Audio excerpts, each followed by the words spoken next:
ሰላም ጤና ይስጥልኝ ውድ በመላው ዓለም የምትገኙ የማያ ቻናል ቤተሰቦች እንደምን አላችሁልኝ? እኔ በጣም ደህና ነኝ። እንግዲህ ከምኞትና ፍቅር በኋላ ዛሬ የተገናኘን ነው። በምኞትና ፍቅር በርካታ ቁም ነገሮችን ታሪኮችን በርካታ ነገርን አግኝታችሁበታል ብዬ አስባለሁኝ። እንደወደዳችሁትም ተስፋ አደርጋለሁኝ። ዛሬ ደግሞ ከባለፈው ትንሽ በይዘቱ ለየት የሚል የፍቅር እርግቦች የተሰኘ ድርሰት ነው ይዤላችሁ የመጣሁት። ትረካውን እንደምትወዱት አልጠራጠርም፣ ምክንያቱም እኔ ስለወደድኩት። ግን እንደተለመደው አንዱን ክፍል አብረን እናነበውና ከዛ አስተያየታችሁን ሰምተን ከወደዳችሁት ትረካው የሚቀጥል ይሆናል፣ ካልሆነ ደግሞ በሌላ ጽሁፍ የምንገናኝ ይሆናል ማለት ነው። የእናንተ ሐሳብና አስተያየት ነውና ትረካውን እንድቀጥለውም እንዳልቀጥለውም የሚያደርገኝ ሐሳብ አስተያየታችሁን መስጠታችሁን እንድትቀጥሉ ጠይቃችኋለሁኝ። በዚሁ አጋጣሚ ደግሞ ዛሬ አንድ ነገር ልነግራችሁ ነው። ከዚህ በኋላ በቪዲዮዎች የምንገናኝ ይሆናል። በቪዲዮዎች ልታገኙኝ ቤተሰብነታችንን የበለጠ አንድ ደረጃ ልታሳድጉ የምትፈልጉ ሰዎች ከታች ዲስክሪፕሽን ቦክስ ላይ አዲሱን ቻናሌን ማስቀምጥላችሁ ይሆናል። እዛ ጋር ልትከተሉኝ ትችላላችሁ። እዚህ ጋር ያላችሁ ግን ትረካውን ኢንጆይ ያደርጋችሁ ያላችሁ ሰዎች ግን እዚሁ ጋር አብረን የምንቀጥል ይሆናል ማለት ነው። እንግዲህ የፍቅር እርግቦችን ተከታትለን አብረን እንመለሳለን። የፍቅር እርግቦች ክፍል 1 አሁን ይቀጥላል።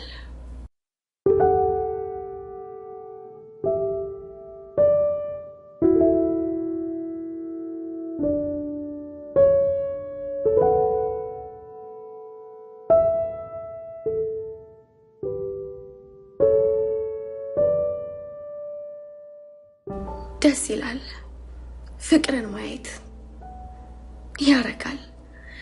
ውብ የሆነ ነገር ልብን አልፎ ነፍስን ውስጥ ድረስ የሚገባ ፍቅርን ማጣጣም እንዴት ደስ ይላል። ዓይንንና ልብን ያበራል። ፍቅርን መልመድ ብዙ ስለ ፍቅር አያሌ ጸሐፍት ገጣሚያን ብዙ ብለዋል፣ ተሞዝቋል።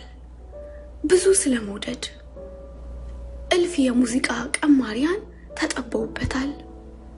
የፍቅርን ቁንጅና ነው ለመግለጽ ፍቅረኛችንን ወይንም ትዳር አጋራችንን እንወድበት ዘንድ ከጌታ የተሰጠን ፍቅር እንዴት ድንቅ ነው።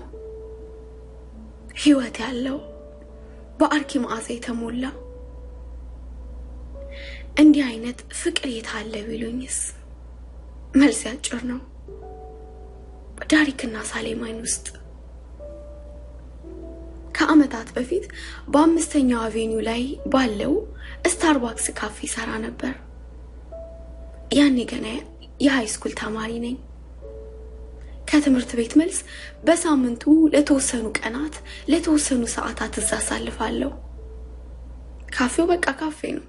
ጠረጴዛ፣ ወንበር፣ የቡና ማሽን፣ የኬክ መደርደሪያ ያለበት ተራ ካፌ።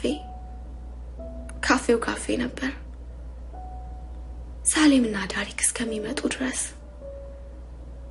አንድ ቀን ሳሌምና ዳሪክ 5ኛው ጎዳና ላይ መጡ። ቁመታቸው ተመጣጣኝ ለጋ ወጣቶች፣ ሁለቱም ቦርሳ ይዘዋል። የኮሌጅ ተማሪ ይመስላሉ። ሳሌም ረጅም ቀሚሷ የበለጠ ረጅም አስመስሏታል። ደስ የሚሉ ትልልቅ አይኖች፣ ቀይም ቡጥ የመሰሉ ከናፍርት፣ ጽድትና ጸጥ ብሎ በቃ ጸጥ ያለ ፊት። ሳሌም ናት። ጥቅጥቅ ያለ ጥቁር ከርዳዳ ጸጉር፣ ቀይም ረዘም ያለ ፊትና ሳቅና ደግሞ ሌላ ሳቅ። ይሄ ደግሞ ዳሪክ ነው። ከሰዓት በኋላ 10 ሰዓት አካባቢ። ከየት መጡ? ቆይ እንዴትስ መጡ? ማንም አያውቅም። መተው ብቻ በካፌው ውስጥ በአንድ ጥግ ባሉት ወንበሮች ላይ ተቀመጡ። ሳሌም ሻይ አዘዘች። ዳሪክ ደግሞ ካራሜል ማኪያቶ ለሚቀጥሉት 2 ዓመታት ሳያሰልሱ በሳምንት ውስጥ አብዛኛውን ቀን 5ኛው ጎዳና ላይ ስታርባክስ ይመጣሉ። መተው ለ1 ሰዓት ያህል ቆይተው ይሄዳሉ። መተው ሄዱ በብዙ መተው በብዙ ሄዱ። የፍቅር ወፎች ናቸው ዳሪክና ሳሌም። የማይለያዩ በአየር ላይ ከደመናት በላይ ተንሳፈው ማንንም በማይደርስበት አየር ክልል የሚበሩ ወፎች። አሁን በአየር ላይ ያሉት እነሱ ብቻ ናቸው። ዙሪያቸውን አይለያዩ፣ አካባቢውንም አይሰሙ። እሱ እሷን ያያል፣ እሷ እሱን ታያለች። እሱ እሷን ይስማል፣ እሷም እንደዛው። ካፌው ውስጥ ተስተናጋጅ ቢጣላ ቢንጫጫ፣ ብርጭቆ ቢከሰከስ፣ ወንበር ቢሰባበር፣ ማኪያቶ ወድቆ ቢንኳኳ፣ በቃ ሁሉም ነገር ቢከወን እንደው በትንሹ እንኳን ከባድ ድምጽ ተፈጥሮ ኳ እያለ መሬት ላይ ቢሄድ እነሱ ግን በራሳቸው ዓለም ውስጥ ናቸው። ደሞ የፍቅር ከዋክብቶች ናቸው ዳሪክና ሳሌም። ሰፊ በሆነው የፍቅር ህዋ ውስጥ ከተለያዩ ጋላክሲዎች የተገናኙ በራሪ የመዋደድ ከዋክብቶች። ሁለቱም ሲበሩ አንድ ቀን ተገናኙ፣ ተያዩ። መተያየታቸው ሊቆም የሚችል ነገር አይደለም። ስለዚህም ሊለያዩ አልቻሉም። እሷን ብቻ ለማየት የተፈጠሩ ይመስል ይተያያሉ። አሁን ወደ ውሃ ውስጥ ያሉት እነሱ ብቻ ናቸው። ሰው ቢሮጥ፣ መኪና ቢበር፣ ባቡር ከድምጹ ቢያንባርቅ፣ የፖሊስ መኪና ሳይረን እያለ ቢከንፍ አይሰሙትም፣ አያዩትም። የእነሱ ዓለም 3 ማዕዘን ነው። አንደኛው ጎን ዳሪክ፣ ሁለተኛው ጎን ሳሌም፣ ሶስተኛው ጎን 5ኛው ጎዳና፣ ደግሞ ሌላ 3 ማዕዘን ነው። ካፌው የፍቅራቸው መቅደስ፣ ጠግ ያሉት ወንበሮች የፍቅራቸው ቅድስት፣ ሻይና ማኪያቶ የፍቅራቸው ቅመም ነው። ደግሞ ሌላ 3 ማዕዘን ነው። የዳሪክ አይኖች ሳሌምን ያያሉ፣ የሳሌም አይኖች ዳሪክን ያያሉ፣ የኔ አይኖች ደግሞ ሁለቱን ያያሉ። ሳያዩኝ ያያቸዋለሁ። የፍቅር ዋኖሶች፣ የፍቅር የዋህ እርግቦች የተለየ ነገር አላቸው። የበራ የጠራ የነጠረ አፍላ ፍቅር። ካፌው ውስጥ አንዳቸው ቀድመው ደርሰው ከዛ ሲገናኙ ማየት ነው። ሳይገናኙ በፊት ክረምት ነው። በሁለቱም ፊት ላይ ዶፍ ዝናብ የሚዘንብበት፣ በረዶና ጠል የሚወርድበት፣ ቅዝቃዜ ጆሮን የሚቆርጥበት ድቅድቅ ክረምት። ሳይገናኙ ለሁለቱም ጨለማ ሐምሌ ነው። ሲገናኙ ፀሐይ በፊታቸው ላይ ትወጣለች። የፊታቸው ሰማይ ጭጋጉ ይጠፋል፣ ይጠራል፣ ሰማያዊ ይሆናል። ሲተያዩ ፀሐይ ነው፣ ብርሃን፣ ደስ የሚል የፍቅር ብርሃን በሁለቱም ፊት ላይ ያለ ማቋረጥ ይወርዳል። የፍቅር ዋነሶቹ ፍቅር ሲገላለጹ ንጹህ ነበር። በዚህ ፍቅር የሚለው ቃል ትርጉም ሚዛኑ ተንጋዶ በራስ ወዳድነትና በእኔነት በሚገለጽበት ዓለም ላይ እንዴት እነሱ በታላቅ ንጽህና መዋደዳቸውን አሳዩ። እኔ እንጃ፣ እኔ አላውቅም። አንዳንድ ቀን ዝም ይላሉ፣ በቃ ዝም ብሎ ይታያሉ። ሰው ዝም ብሎ ቃል ሳያወጣ ይነጋገራል። አዎ፣ ዳሪክ የሳሌምን አይን፣ ሳሌም ደግሞ የዳሪክን አይን በስስት ይመለከታሉ። ያያታል። አይኗን አልፎ ውስጧን ሰርስሮ በአጥንቶቿና በጅማቶቿ ላይ ተንሸራቶ በልቧ ትርታ ላይ ተስፈንጥሮ አሁን ነፍሷ ላይ የሚደርስ እስኪመስል ድረስ ያያታል። አይኑ ውስጥ የማያቋርጥ ውብ እይታ እንዳለ፣ አይኑ የበጋ ላይ የውቅያኖስ ውብ ውሃ፣ የአይኑ ብሌን በውቅያኖሱ ላይ የምትንጠለጠለው ቆንጆ ፀሐይ እስኪመስለኝ ድረስ ታየዋለች። ሻይና ማኪያቶ ይረሳል፣ ይቀሰቅሳል። የፍቅር ዋነሶች በመተያየት ያወራሉ፣ በመተያየት ይጫወታሉ፣ በመታየት ይግባባሉ። አንዳንድ ቀን ዳሪክ እጁን ዘርግቶ ሳሌምን ይዳስሳታል። እጇን ይዞ በዝግታ እየዳሰሰ ጣቶቿን በታላቅ ቀስታ ይነካካቸዋል። አነጋጉ አዲስ ሙዚቃን አዲስ በተገኘ ፒያኖ የሚጫወት ዘማሪ ያህል ነው። እኛ ደግሞ ታዳሚዎች ነን። ሳሌም በተመሳሳይ እጁን ትነካዋለች። በዝምታ በስሱ ውብ ጣቶቿን ባይበሉካው በቆዳው ላይ በርካታ ስታስኬድ ከአልማዝ ከእንቁና ከሩቢ ውድ የተሰራ በዓለም ያልታየ አዲስ የከበረ ድንጋይ ያህል የኔ ብቻ እያለች የምትነካካው የምታየው ይመስለኛል። ለሁለቱ የፍቅር ርግቦች ረጅሙ መንገድ የትኛው ነው? ያን ያህል ነው? ከ50 ሜትር የሚበልጥ አይመስለኝም። ከካፌው እስከ አውቶቡስ ፌርማታ ያለው ነው። 50 ሜትር በእነሱ 50 ጊዜ የምድርን ክበብ የመዞር ያህል ነው። እርግቦቹ የዓለምን ግማሽ ያህል የሚሄዱ ይመስል ያዘግማሉ። በብዙ ግፊያ የሚሄዱ ይመስል እርምጃቸውን ይቆጥራሉ። በጫማቸው ልክ ይራመዳሉ። እጅ ለእጅ ተያይዘው ይቆማሉ። ደግሞ ዝግ ብለው ኤሊ ራሱ ከኔ ባሰም አለ እንዴ ብላ በሚያስደምም አይነት ጉዟቸውን ይጓዛሉ። ለምን? እንዳይለያዩ እኮ ነው። አይደርስ የለም። በአስፌር ማታው ላይ ሲደርሱ ደግሞ ይቆማሉ።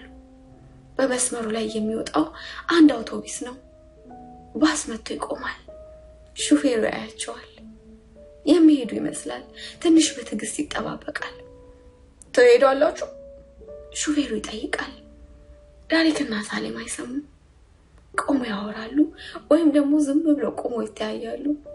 አንዳንድ ጊዜ ሳስበው ወሬ የሚመጣላቸው በጥልቅ መተያየት የሚፈልጉት በዚህ በመለያየት 11ኛው ሰዓት ላይ ይመስለኛል።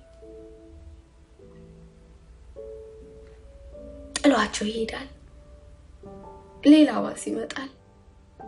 ይሄ ባስ ይመጣና ደግሞ ሌላ ይመጣል። ደግሞ ሌላ ይመጣል። ሳሌም ወደ ባሱ መንገድ ትጀምርና ዳሪክ ደግሞ ሊያወራት ይጀምራል። ትመለሳለች። ደግሞ እንደገና ተያይዘው ቆሞ ወሬ ሲጀማምሩ ተለያዩ ሲባል ሲሳሳቡ ሲያወሩ ረጅም ጊዜ አልፎ በመጨረሻ ሳሌም አውቶቡስ ውስጥ ገብታ ጉዞ ይጀምራል። ዳሪክ ቆሞ ሳሌም የገባችበትን ባስ ያያል።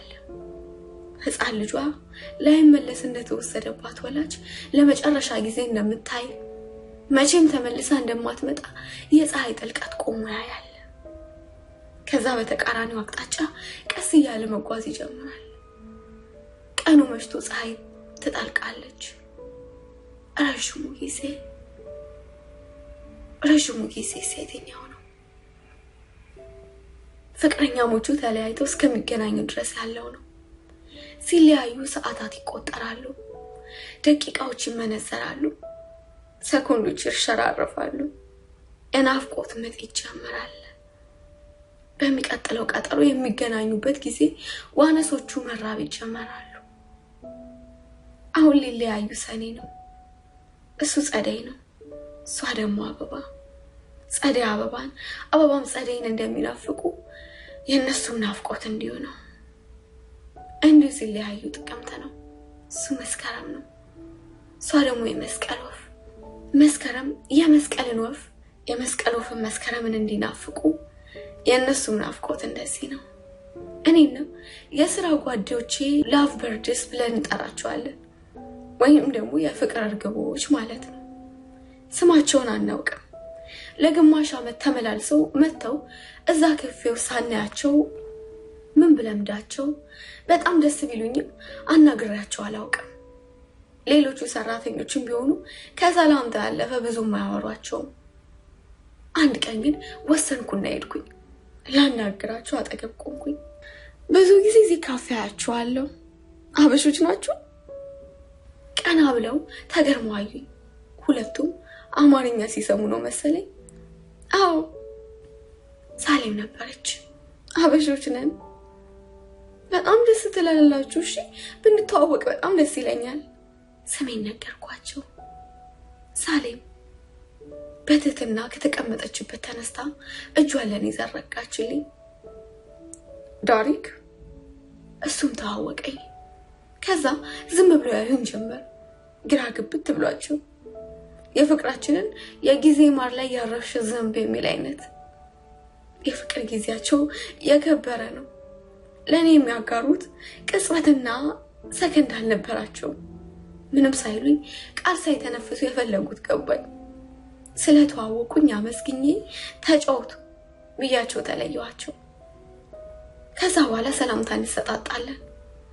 ለአመት ከመንፈቅ ያህል ሲወጡ ይሄው ነው ሰላምታ ብቻ። ስለነሱ የማውቀው ዳሪክና ሳሌም መሆናቸውን የቀለጠ ፍቅራቸውን ብቻ ነው።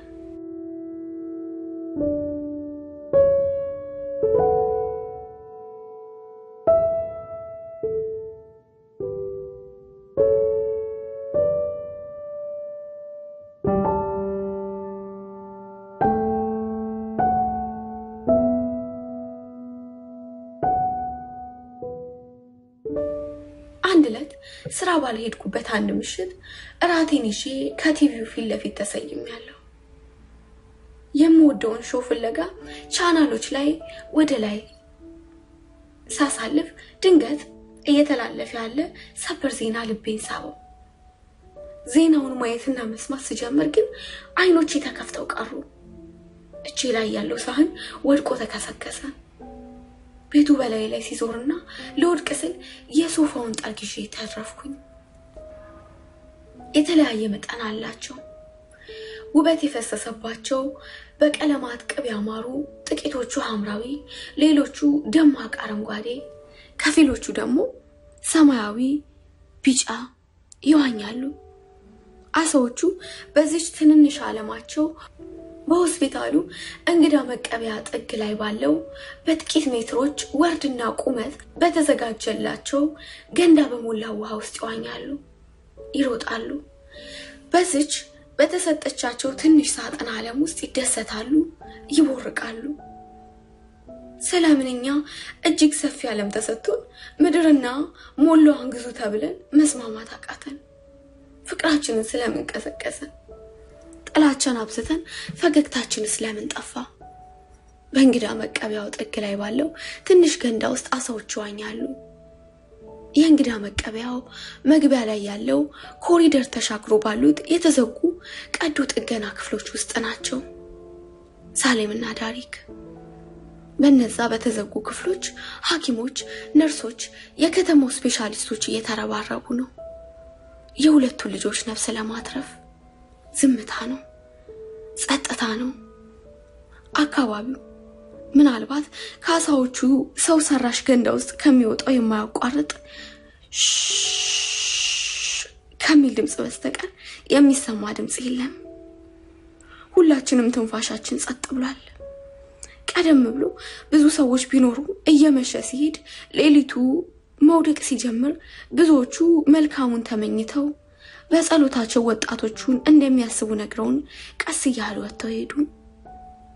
አሁን የቀረነው የሳሌም አባት ታዴ፣ ጥቂት የቅርብ ሰዎችና ያውን ይሆነን እና ዝም ብለናል። ግን ዝምታችን ድምጽ አለው። ጸጥታችን ይጮሃል፣ ኤሎሄ ኤሎሄ ይላል። ጩኸቱም አንድ ነው። በዝምታችን ውስጥ የምንለው የምንማጸነው የሁለቱን ወጣቶች ደህንነት ነው፣ የህይወታቸውን መትረፍ ነው። አንዳንዴ ሳስበው ለኛ ለሰው ልጆች ፍቅር ስራችን ነው፣ መዋደድ ግዳችን ነው። የሰው ልጆች ስንሰራ ስንፈጥር እንዲህ ነው። ፍቅር ነን። በጊዜና በቦታ የማያቋርጥ ጉዞ ውስጥ አንድ ጥላቻ የሚባል አረንጓዴ አረም ግንዱ ላይ ይበቅላል። ፍቅርም ሊዋጋ ሊቃወም ይነሳል። የጥላቻ ብቅል እድሉን ካገኘ የመዋደድን ግንድ ቆራርጦ የሚነሳ የሳለ ሳርም ነው። ፍቅር ባለበት በፍቅር ጥላ ውስጥ በጥላው ጥቁረት መካከል በጥላው ጽልመት ስር ተደብቆ የሚያዋንን ፍቅርን ሊንድ ወይንም ሊገድል የሚወጣ ጥላቻ አለ። ጥላቻ እንደ ጥላ ይከተላል። ጥላቻ አድጎ ተመንድጎ ጣሪያውን ሲነካ ደግሞ ሰው የማያውቃቸው ንጹሃን ሰላማዊ ሰዎችን ሊገድል ሊያርድ ሽጉጥ ሾትገን ክላሽንኮቭ ይዞ ይወጣል። ዛሬ ሆነው የሚሆነው አንድ በልብ ውስጥ የጥላቻ ዘርዘርቶ ኮትኩቶ ያሳደገ ግለሰብ 5ኛው አቬኒው ላይ መጣ። ካፌ ውስጥ መሰስ አለ። ለማንም ምንም ሳይናገር ምክንያቱ ምን እንደሆነ ሳይታወቅ አይቷቸው የማያውቃቸውን ታዳጊዎች ላይ ጥይት ማርከፍከፍ ጀመረ። ሰዎች ወደ ኋላ ወደቁ። በጊዜና በቦታ የማያቋርጥ ጉዞ ውስጥ ሳሌምና ዳሪክ እዚህ ስፍራ ከጥላቻ ጋር ተፋጠጡ። ባልሆነ ጊዜ ላይ ያልሆነ ስፍራ ተገኙ። የጥላቻ ሰለባዎቹን ቤቴ የሰማሁት ሰበር ዜና ጆሮዬ ውስጥ ይጮሃል፣ ልቤ ውስጥ ይሰማኛል። 5ኛው አቬኒው ላይ ያለው ስታርባክስ አክቲቭ ሹተር ማለት ዝም ብሎ ከመሬት ተነስቶ ሰዎችን በጥይት ተኩስ የሚፈጅ ግለሰብ ነው። ባደረገው ጥቃት አንድ ሰው ገሎ ሌሎች 4 ሰዎች አቁስሏል። ከቆሰሉት 2ቱ ህይወታቸው አስጊ ሁኔታ ላይ ይገኛል። ስለዚህም ሆስፒታል ተወስደዋል። በዜናው ድንጋጤ ልቤ ራደ። በእጄ ላይ ያለውን ሳህኔ ወድቆ ተሰባበረ። ቤቱ ጣሪያ ግድግዳው ዞረብኝ። ለተወሰነ ጊዜ የምለው የማደርገው ጠፍቶኝ ዝም ብዬ ቁጭ ብዬ ቲቪው ላይ አፈጠጥኩኝ። አይኖቼ ተከፍተው እጄ ይንቀጠቀጣል። የማውቀው ሰው ተጎድቶ ይሆን? እንደው አብሮኝ ከሚሰሩ ወዳጆቼስ ከሞቱት ውስጥ ይኖርበት ይሆን? ስራ ይሆናሉ ብዬ የማሰባቸው ጋር ሁሉ ብደውል ስልክ የሚያነሳ የለም። ቆይቼ ራሴን አረጋግጬ ያለ ማቋረጥ የሚተላለፈውን ዜና መከታተል ጀመርኩኝ። የበለጠ መረጃ ሲሰበሰብና ፖሊሶች የሟቾቹንና የተጎጂዎቹን ማንነት ሲገልጹ የፈራሁት አልቀረም። የማውቃቸው 2 ወጣቶች በቲቪው ላይ ብቅ አሉ። ሳሌምና ዳሪክ ለህይወታቸው አስጊ በሆነ ሁኔታ ከተጎዱት 2ቱ አንደኞቹ ናቸው። ዜናው እጅግ ልቤን ቢሰብረውም ሰላሜን ቢያሳጣኝም እነዛ ከነፍሴ በላይ የወደድኳቸው የፍቅር እርግቦች ያሉበትን ሁኔታ ለማየት ይሄው ወደ ሆስፒታሉ መጣሁ። ሆስፒታሉ ውስጥ ዝም ብዬ ጸጥ ብዬ ከፊት ለፊቴ ባለው ሰው ሰራሽ ፊሽ ታንክ ውስጥ ወይንም የአሳዎች መዋኛ ገንዳ ውስጥ ያሉትን አሳዎች እያየሁ ደመማለሁ። በቃ አሳዎቹ በሰላም ይዋኛሉ፣ ይሮጣሉ፣ ይቦርቃሉ። ከአሳ የተሻለን ነን የምንል እኛ ደግሞ እሰፊው ዓለም ላይ እንጣላለን፣ እንፋጃለን፣ እንገዳደላለን። ምጥ ነው ያለንበት ሁኔታ፣ ምጥ ነው በቃ። ስለ ወጣቶቹ ምንም አይነት ሁኔታ ላይ እንዳሉ ወይንም ምንም አይነት መረጃ የለንም። የኦአር ወይንም የኦፕሬሽን ክፍል ማለት ነው ለሰዓታት ተዘጋግተዋል። በፍርሃት የሚረዱ ሰዎች አሁንም ተሰብስበን ተቀምጠናል። በሮቹ ከአሁን ተከፈተ ብለን የምንጠብቅ ጉጉ ነፍሶች እዚህ እንግዳ መቀበያ ውስጥ ቁጭ ብለን እንጠብቃለን። አልፎ አልፎ የሳሌም አባት በረጅሙ ይተነፍሳል። ደግሞ እንደገና ለረጅም ጊዜ ፊቱን በሁለት እጆቹ ውስጥ ቀብሮ አርቆ ይይዛል። አንዳንዴ ተነስተው በዝምታ ወደ ተዘጉት በሮች ይሄዱና ይመለሳሉ። ደግሞ ከተዘጉት በሮች ውስጥ ሳሌምን ጎትቶ ዳሪክን ስቦ የሚያወጣ ወይም ደግሞ በግድግዳ ውስጥ አሻግሮ የሚያደርገውን ለማየት የቻለ ይመስል በሮቹ ላይ ግድግዳውን ለረጅም ጊዜ ይመለከታል። ከዛ በተረፈ ግን ዝምታ ነው፣ ጸጥታ። ሌሊቱ እየገፋ ቢሄድም የሳሌምና የዳሪክ መጨረሻ ሳላይ ከዚህ አካባቢ ላልንቀሳቀስ ለራሴ በልቤ ምያለሁ። ለእናቴም ያለውበትን ሁኔታ ነግሬ አዳሪ እዚሁ ሊሆን ስለሚችል እንዳትጠብቀኝ ነግሬ ይሄው መጥ ላይ ተጠጃለሁ፣ መጠበቅ ላይ። የሳሌም ጓደኛ ነሽ የኔ ልጅ? ጥያቄውን ሰምቼ ቀና ስል የሳሌም አባት ታዴ ፊት ለፊት ይቆማል። ያልጠበቅኩት ጥያቄ። አሰብኩኝ። የማን ጓደኛ ነኝ? መልሼ ለሳቸው ጠየኳቸው። የሳሌም ጓደኛ ነሽ ወይ አልኩሽ። የማን ጓደኛ ነኝ ግን? ቆይ የማንም ጓደኛ አይደለሁም። የሁለቱም ነኝ ወይንም የሁለቱም አይደለሁም። ግን ለምንድን ነው እዚህ የመጣሁት? ሳሌምና ዳሪክን በቅጡ እንኳን የማላውቃቸው ልጅ ነኝ። ታዲያ እነዚህ ወጣቶቹ የቅርብ ሰው ይመስላሉ። ምንስ አስመጣኝ? በውድቅት ሌሊትስ ምን አስቀመጠኝ?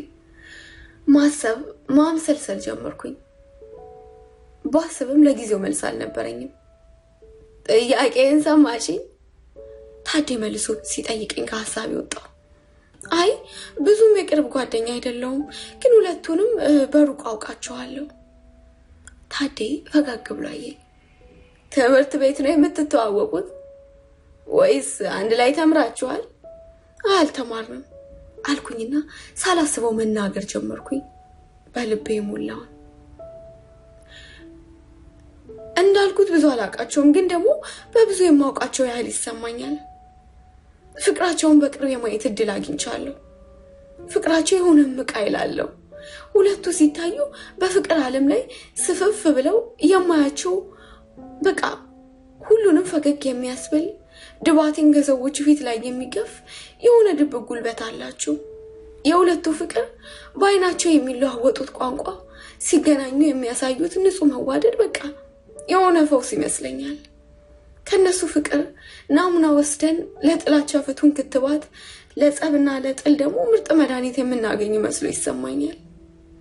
እና ዛሬ ሳሌምና ዳሪክ ክፋት አገኛቸው ቢባል ጥላቻ አደናቀፋቸው ተብሎ ሲወራ ለማየት ነው የመጣሁት። ምን ለማየት መጣሽ ብለህ እንዳትጠይቀኝ። ታዲያ ተኩሮ ተገርሞ እያየጠየቀኝ ምን ለማየት መጣሽ? ፍቅር ጥላቻን ድባቅ ሲመታ ለማየት ነው የመጣሁት። መውደድ ጥልን ራሱን ቀጥቅጦ ሲቀጣው ለመመልከት ነው እዚህ ያለሁት። እምነቴ ይህ ነው። ሳሌምና ዳሪክ ምንም አይሆኑም፣ አይሞቱም፣ ያሸንፋሉ። ሲያሸንፉ ደግሞ በቦታው ላይ ሆኜ ማየት እፈልጋለሁ። ድል ሲነሱ በእነዚህ ሁለት አይኖች ማየት እሻለሁ። በሁለት ጣቶቼ ይህንን ሁላ ማየት እፈልጋለሁ እያልኩኝ ወደ አይኖች ያሳየሁኝ። ታዲ ዝም ብሎ ሲያየኝ ጥቂት ቆየ። ጭፍግግ ባለው ሐዘን የወረረው ፊቱ ቀስ በቀስ ሲበራ አየሁት። ስምሽ ማን ነው የኔ ልጅ? ስሜን ነገርኩት። ሳዬ። እሱም ስሙን ነገረኝ። በአንዱ ልጠራው ስጀምር አቋረጠኝ። አባትሽ ነኝ። ሳሌም አንተ ብላ ነው የምትጠራኝ። እንዲሁ አንቺም አንተ በይኝ። አንዳንዴ ከልጆችሽ አፍ ብዙ ትማሪያለሽ። እግዚአብሔር ልባቸውን ተጠቅሞ ይናገራል። ዛሬ ብዙዎች አዋቂዎች ካሉኝ ከነገሩኝ የማጽናናት ቃል ይልቅ አሁን አንቺ ያልሽኝ የእምነትና የተስፋ ቃል ንግግር ሰፊ ብርታትን ሰጥቶኛል። ተባረኪ። ይሄ ክፉ ጊዜ አልፎ ስለ ዳሪክና ሳሌም ፍቅር ከጅማሬው ብትሰሚው ብዙ የሚያስተምርና የሚያነጽ ነገር አለው። እኔ ራሴ ለነሱ ማስተማር ሲገባኝ ከነሱ ብዙ ተምሬያለሁ። ፍቅራቸው ተስፋን ሰጥቶኛል። ለካ ዛሬም በሰዎች ልብ ውስጥ እውነተኛ ፍቅር አለ የሚልን ተስፋም ጨምሮ ወራችንንና ጨዋታችንን የሚያቋርጥ ድምጽ በሆስፒታሉ የውስጥ ለውስጥ ድምጽ ማጉያ አንዲት ሴት ማውራት ጀመረች። Code Blue OR AR Doctor please respond። ጸጥ ባለው ሌሊት ድምጹ ሲጮህ የቀዶ ጥገናው ክፍል በሮች ተከፈቱ። ሐኪሞች፣ ነርሶች፣ ሌሎችም የሕክምና ባለሙያዎች ከሆስፒታሉ ክፍሎች ውስጥ እየሮጡ ወጡ። አካባቢው ቀውጢ ገበያ መሰለ። በድንጋጤ ሁለታችንም ተነስተን ወደ ተከፈቱት በሮች አመራን። ታዴ የሚገቡትንና የሚወጡትን የሕክምና ባለሙያዎች ምንድነው ነገሩ? ምን ተፈጠረ? አረባካችሁ ንገሩን ቢማጸንም ሁሉም ጥድፊያ ላይ ነበሩ። የሚሰማው ሰው የለም። በግርግሩ መካከል ወደ ቀዶ ጥገናው ክፍል ልትገባ ያለች አንዷ ነርስ እጇን አንቄ አስኳት። ከቅድም ጀምሮ ስትገባ ስትወጣ ይቻታለሁ። ስሚኝ፣ ወንድሜና እህቴ ናቸው እዚህ ውስጥ ያሉት። ወንድሜና እህቴ ምን እንደተፈጠረ ትነግሪኝ ይገባል። እባክሽ ንገሪኝ በእናትሽ። አንባዬ ሞልቶ ጠየኳት። እንደማመንታት አለችና የዳሪክ የልብ ትርታ ሙሉ ለሙሉ ቆሟል። ትንፋሽ የለውም። የምንችለውን ሁሉ ያደረግን ነው። እጇን ለቀኩት። ፈዘዝ ብዬ ያየኋት ተጣድፋ የቀዶ ጥገናው ክፍል ውስጥ ገብታ በሩን ዘጋችው። ኮድ ብሉ በሆስፒታል ውስጥ የአንድ በሽተኛ ልብ ትርታ ወይም ትንፋሽ ሲቆም እርዳታ ለማግኘት የሚጠራ ጥሪ ነው። ይሄኛው ምንድነው?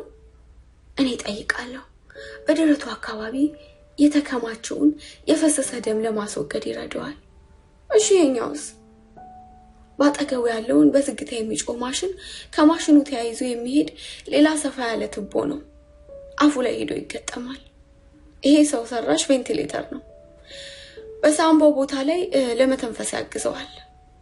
በአሁን ሰዓት ሙሉ ለሙሉ በሰው ሰራሽ የመተንፈሻ ትቦች ነው እየተነፈሰ ያለው።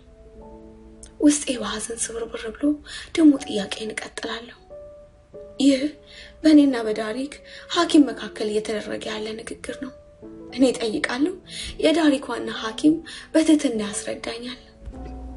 ጥቅጥቅ ያለ ጥቁር ከርዳዳ ፀጉር፣ ጠይም ረዘም ያለ ፊትና ሳቅ ደግሞ ሌላ ሳቅ። ይሄ ደግሞ ዳሪክ ነው። አሁን ግን ዳሪክ የለም። ይሄ ዳሪክ ነበር። አሁን እሱን ዳሪክን የሚመስል አንድም ነገር የለም። ፀጉሩ ሙሉ በሙሉ ተላጭቶታል። ጭንቅላቱ ሙሉ በሙሉ በፋሻ ተጠቅልሏል። በሰውነቱ ውስጥ ያልገባ አይነት የሕክምና ቲዩብ የለም። ለመተንፈስ ጎማ የመሰለ ትቦ፣ በደረቱ ላይ የተጠራቀመን ፈሳሽ የሚያወጣ ሌላ ደግሞ ትቦ፣ ሰርጀሪ ከሚያደርጉበት የጀርባው የተለያዩ የሚወጡ ሌሎች ቀጫጭን ትቦዎች፣ የተለያየ ፈሳሽ፣ እንዲሁም ያጣውን ተጠቅልሎ በቃ ዳሪክን አይመስልም። እጅግ በጣም ያሳዝናል።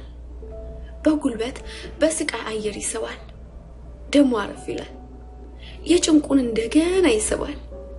ለመተንፈስ የሚረዳው ቬንቲሌተር ማሽን ቢኖርም ከፍተኛ ህመም እንዳለው ያስታውቃል። ደስ የሚሉ ትልልቅ አይኖች፣ ቀይ ሙጥ የሚመስሉ ከናፍርት፣ ጽድትና ጸጥ ያለ ፊት። ሳሌም ነች ባለፈው እንደተባባል ነው። አሁን ግን ሳሌም የሷን መልክ የለም። ቀይ ፊታ በህመሙ ብዛት ተቋቁሯል። ትላልቅ አይኖቿ ተከድነዋል። ውብ ከንፈሮቿ ከሰል መስለው ደርቀዋል። የሳሌምም ደምና የተለያዩ አይቢ ፈሳሾች፣ የህክምና ማስታገሻ መድኃኒቶች ያለማቋረጥ እየተሰጣት ነው። ሁለቱም ለመጀመሪያ ጊዜ ለማየት እድሉ ሳገኝ ያየሁት ይህን ነው። በአካላዊ ሁኔታቸው ዳሪክና ሳሌም ተለዋውጠዋል። ፈጽሞ የሉም።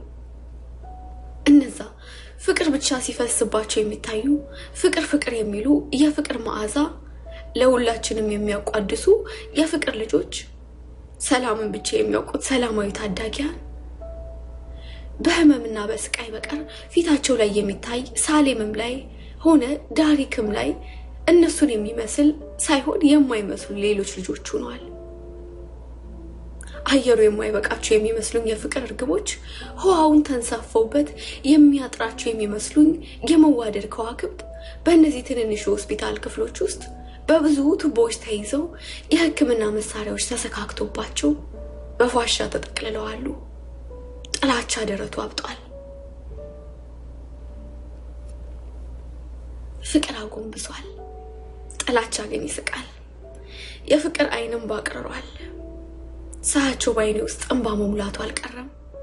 ሐዘን፣ እልህ፣ ንዴት፣ ቁጭት የተደበላለቀ የእነዚህ ሁላ ስሜት በውስጤ ሲመላለስና ሲጮህ ጩህ ያልቅሽ ሲለኝ ተሰማኝ። የማይጮህበት ሁኔታና ቦታ ላይ ሆነ እንጂ። ከቀዶ ጥገናው በኋላ ከሁለቱ ሐኪሞች ጋር አጠር ያለ ሪፖርት ነበረ። ዳሪክና ሳሌምን ለመጀመሪያ ጊዜ ለማግኘት እድሉን ሳገኝ እያየሁት የነበረው ነገር ይሄ ነው። የተሰማኝም ስሜት ይሄው ነው። ከ30 ደቂቃ በፊት ነበረ እንዲህ ያለው ሐኪሙ ሁለት ዜናዎች አሉኝ። አንዱ መልካም ነው፣ አንዱ ደግሞ መጥፎ ነው። አይናችን በድንጋጤ ከመፍጠጡ በስተቀር እንደ በድን ፊት ለፊት ቁጭ ያልነው እኔና ታዴ እያየን ቀጠለ። መልካሙ ዜና የሁለቱንም ህይወት ለጊዜው ማትረፍ መቻላችን ነው። በተለይ ሳሌም በጥሩ ሁኔታ ላይ ነው ያለችው። ሁኔታው በሙሉ ተስፋ የሚሰጥ ነው። እሷ ላይ ያለው ጉሮሮና ጸዳዳና ቀጠለ። መጥፎ ዜና ብለን ደግሞ ልንናገር የምንችለው የዳሪክን ሁኔታ ነው። እውነቱን ለመናገር ከነበረበትና ካለበት ሁኔታ አንፃር ህይወቱን ራሱ ማትረፉ እጅግ በጣም ተአምር ነው። እንደ ሐኪምነታችን ተአምር ብዙም አያጋጥመንም። የዚህ ልጅ ሁኔታና የመትረፉ ሚስጥር ግን ተአምር ነው ለማለት ደፍራለሁ። አይደለም እንዴ? ሲል ወደ ሌላኛው ሐኪም ዞሮ ጠየቀው። አስማማለሁ፣ ሌላኛው ሐኪም መለሰ። በጣም ብርቱ ልጅ ነው። አልሞትም ብሎ የሚታገል ነው የሚመስለው። ኦፕራሲዮን እየተደረገለት ለ3 ጊዜ ያህል ልቡ ቆሞ ነበር። በተለይ ለ3ኛ ጊዜ ልቡ መምታት ሲያቆም የመጨረሻው መጨረሻ ነበር የሚመስለው። ከ35 ደቂቃ በኋላ በብዙ ትግል ነው ልንመልሰው የቻልነው። የሆነው ሆኖ ህይወቱ ተርፏል። ዛሬን አብሮን አለ። ግን የወደፊቱን ስናስብ የምናየው ነገር አስቸጋሪ ነው። ምኑ ነው አስቸጋሪ? ምኑ ነው መጥፎ ዜና? ንገሩኝ። እኔ ነበርኩኝ። ታዴም አረ ንገሩን ብሎ ጠየቀ። ሐኪሙ ቀጠለ። ዳሪክ ያለበት ሁኔታ እንዲህ ነው። ካደረሰበት ጉዳት አሁን በደንብ ለማየት ባንችልም የልጅ እስከ መጨረሻ ለመንቃት እድል አለው። የምንችለውን ነገር ሁላ እናደርጋለን። ነገር ግን አሁንም ቢሆን ህይወቱን የማለፍ ኮማ ውስጥ ለረጅም ጊዜ ወይም እስከ ህይወቱ ፍጻሜ መቆየት ወይም ደግሞ ቢነቃም ለከፍተኛ አካል ጉዳት የመጋለጥ እድሉ እጅግ በጣም ከፍተኛ ነው። እጅግ በጣም አዝናለሁ። ግን ሐኪሙ የሚነግረን ልብን ያርዳል። ግን አንድ ነገር አለ። ዶክተር አንድ ጥያቄ ልጠይቅህ? በሚገባ። ዶክተር ወደ እኔ ዙሮ እያየ ጠየቀኝ። መትረፉ ራሱ ተአምር ነው ብለሃል አይደለም? በትክክል። ስለዚህ ዋናው ህይወቱ መትረፉ ነው አልኩት። የወደፊቱን የሚያውቀው ደግሞ እግዚአብሔር ብቻ ነው። ህይወቱን ያተረፈው ተአምር ላይኖረው አልተጀመረም። ተአምሩ ሊቀጥል ይችላል። አሁን ካላስቸገርን ማየት እንችላለን ዳሪክና ሳሌምን ጠየቅኩት። በእውነትም ለማየት ጓጉቼ ነበር። ልክ ነሽ። ሐኪሙ ነበር። ህይወቱ መትረፉ ለእኔ ከአይምሮዬ ልክ በላይ የእውነት ተአምር ነው። ማየት እንችላለን ወይ ብለሽ ለጠየቅሽኝ ደግሞ አዎ ትችላላችሁ። የሁለቱንም ሁኔታ በፈለጋችሁት ጊዜ ማየት ትችላላችሁ አሉና ተለዩ። መጀመሪያ ታዴና ሌሎች የነበሩ የቅርብ ሰዎች ሳሌምና ዳሪክን እየገቡ ጎበኙ። በመጨረሻ እኔ እድሉን አገኘው። እንዲህ መጀመሪያ ሳሌምን ቀጥሎ ደግሞ ዳሪክን ስመለከት ሳያየሁት ይሄንን ነው። ሳሌምን አትመስልም። ዳሪክም ሌላ ዳሪክ ሆኗል። በተለይ ዳሪክ ያለበት ሁኔታ ያሳዝናል፣ ያንዘፈስፋል። አሁንም አየዋለሁ። ሳቅ የሚፈስበት ጠይም ፊቱ ጸጥ ብሏል። ፊቱ ላይ የሚታየው ስቃይ ከሱ አልፎ ሌላ ሁላ የሚሰማ ነው። ፊቱ ሲታይ ያመመው ይመስላል። ህመም ላይ ነው። ያለማቋረጥ የህመም ማስታገሻ መድኃኒት እየሰጠ ነው። የተሰቀለውን መድኃኒት በአይኑ አሳየኝ። የዳሪክ ሐኪም ነበር።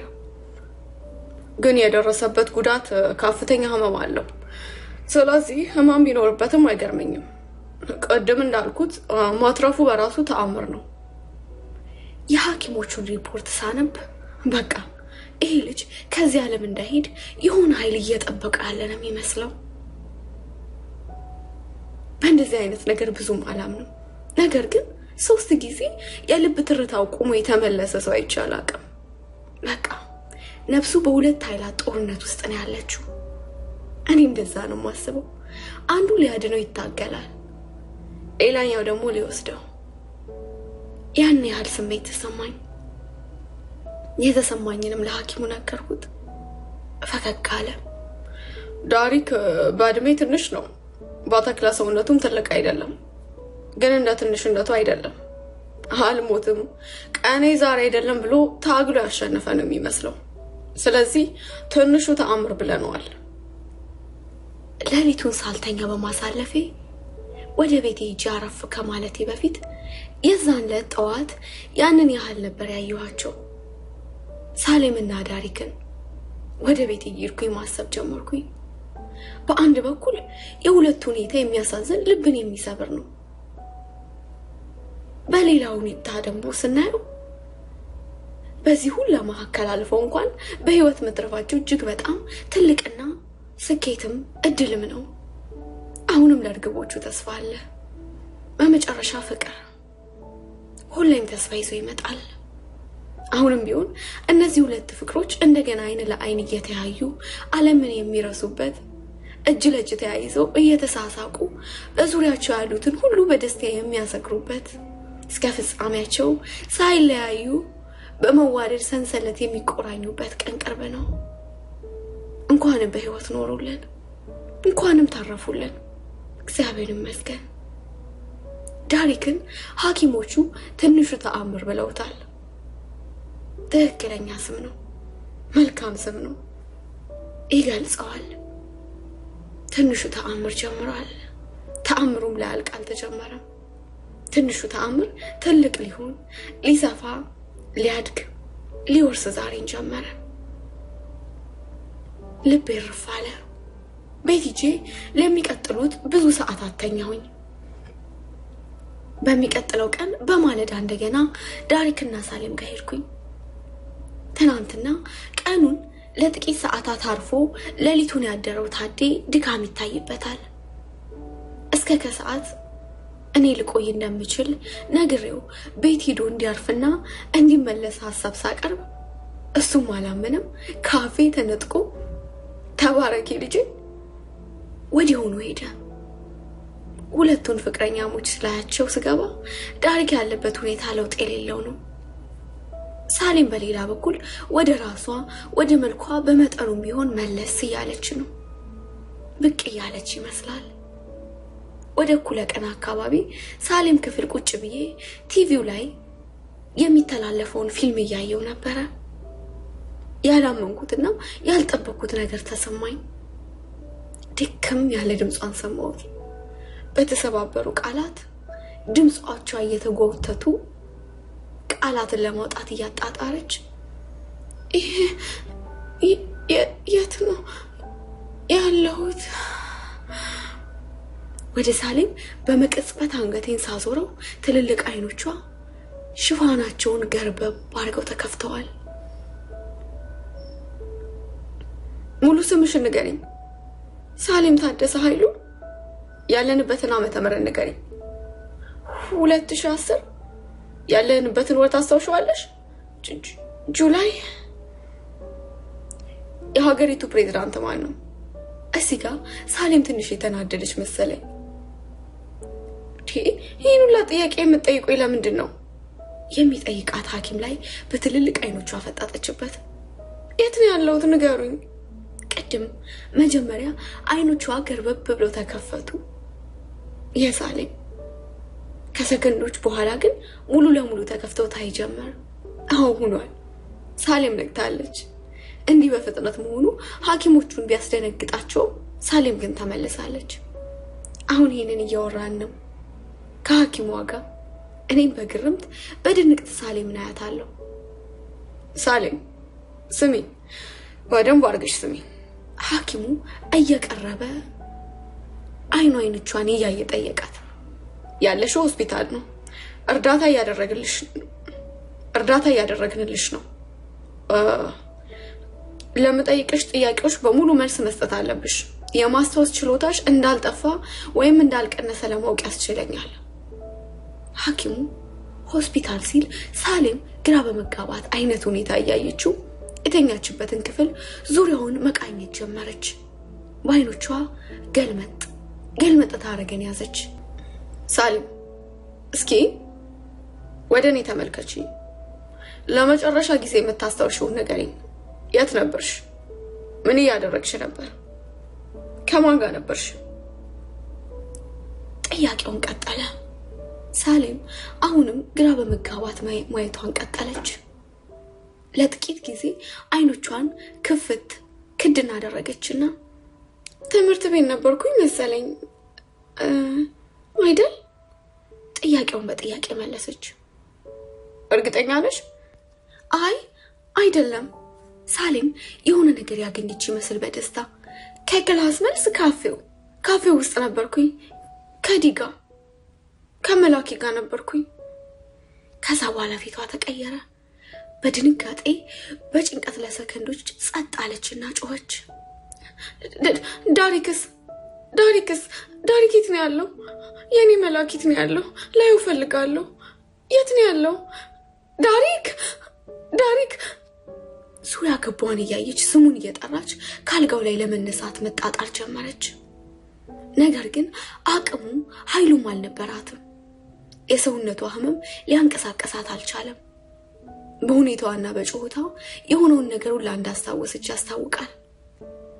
ሳሌም እንድትረጋጊ እፈልጋለሁ። ተረጋጊና ስሚ። ሐኪሙ ሊያረጋጋት እየጣረ ነው። ሳሌም ግን የምትረጋጋበት ሁኔታ ላይ አልነበረችም። ዳሪክ የት አለ? የኔ ፍቅርስ? ዳሪክ ላይ እፈልጋለሁ። የት አለ? አይኑን ማየት እፈልጋለሁ። አሳዩኝ። ሊዮ ባካችሁ፣ አይኑን ብቻ ሊዮ፣ ሌላ ምንም አልፈልግም። በህይወት ብቻ እንዳለ አሳዩኝ። ሲተነፍስ ብቻ ሊዮ። እንባዋ እየወረደ ነበር።